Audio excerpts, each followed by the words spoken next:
Adolf Hitler, Christians, Jews, and anti-Semitism.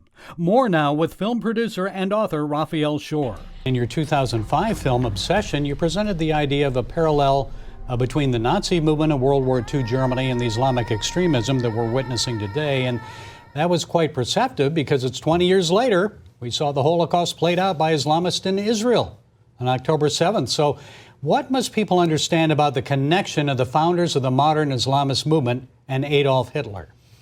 Right, that's a good question. And this has been the insight of the film and the book, is that there is a straight line from the Holocaust to the radical Islamist war against the Jews that are happening today, and frankly, a straight line against Judeo-Christian values and America. This is a war against the West, just like Nazis were against Jews and Christians and America, so also the radical Islamists are against Jews and Christians and America. It is the same war, and this is what we need to understand. The leader of the Palestinian National Movement, a great terrorist in his day, pioneer in terrorism, he spent the war years in Berlin as a guest of Adolf Hitler. And Adolf Hitler worked with him, was an ally of him, and passed on his ideology, and was going to come to the Middle East to kill the Jews if he was victorious. And he told the Mufti, put this in your heart, that this war is really about the Jews against the Germans only, Germans against the Jews, really. It was an ideological war, and in that war he was also against Christianity. And so we need to know that this is a continuing, ongoing war that we need to be vigilant about. And when I say we, I don't mean just Jews, I mean Americans as well. And in your book, Who is Afraid of the Big Bad Jew, it preceded the Tragic Awakening film. So how does it differ from the movie other than one is visual, the other is written? Well, obviously in a book you can go so much deeper into it. And what I call both the film and the book is an inspirational look at anti-Semitism. The subtitle of the book is Learning to Love the Lessons of Jew Hatred. If we understand the nature of Jew hatred, we can actually get a tremendous amount of respect and pride. We can get moral self-confidence because evil finds the Jews, and it's not a coincidence. Anti-Semitism is not a coincidence. So if we can understand this as Jews, we can have moral self-confidence. As non-Jews, we can get on the right side of history. The book goes so much deeper into, for example, the film touches on Adolf Hitler's ideology, the book, an entire chapter, and the Jewish impact, how we have brought the Judeo-Christian values with the help of Christianity into the world, the impact of the Jewish people. I go into tremendous depth.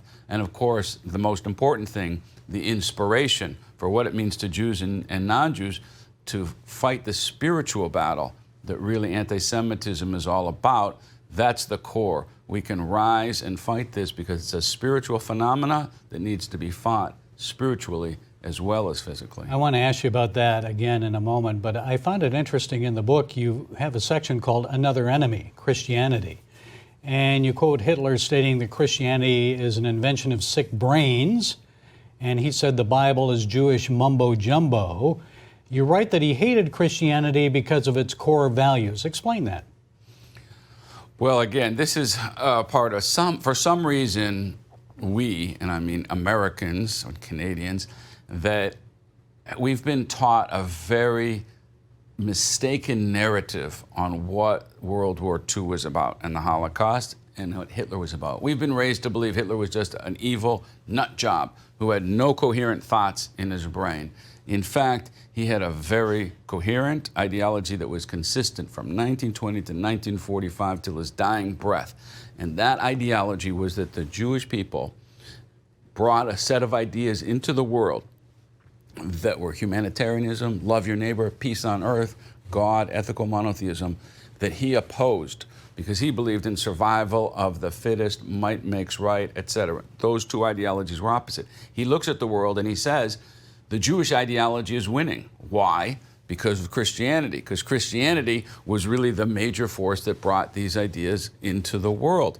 So the Western world, European civilization, was now based on these foundational ideas, Judeo-Christian values. Hitler said, I must wipe them out. Of course, he was strategic, and he went for the Jews first. The Jews are always the canary in the coal mine.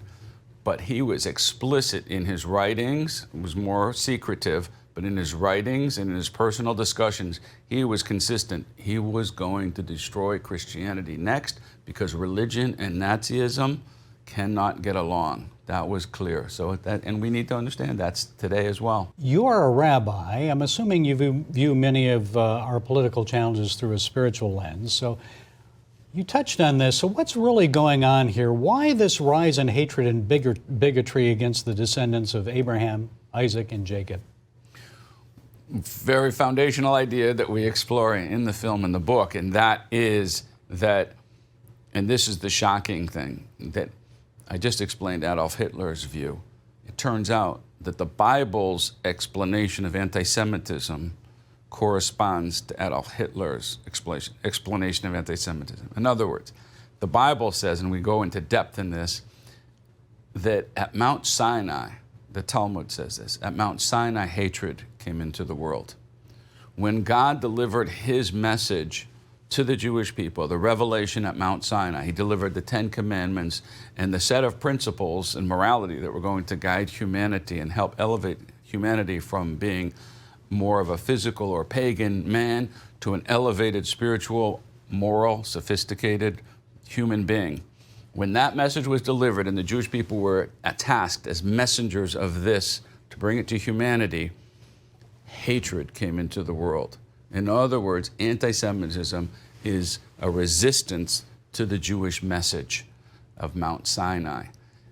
Hitler said the same thing. So that is the spiritual and real reason of why people are fighting the Jews. But again, it's civilizational, because this is the story of humanity. For all human history, we are trying to elevate. We're trying to get there, and when we see society breaking down, when we see university campuses exploding with anti-Semitism, that's the time to get worried about what's going on in American society today, because it means there's a breakdown and a fight going on against those core Judeo-Christian values. Okay, it comes down to a heart issue. Leviticus 19:18 tells us to love your neighbor as yourself. Raphael Shore, thank you for joining us here at CBN. Thank you very much, Gary. God bless you. Thank you.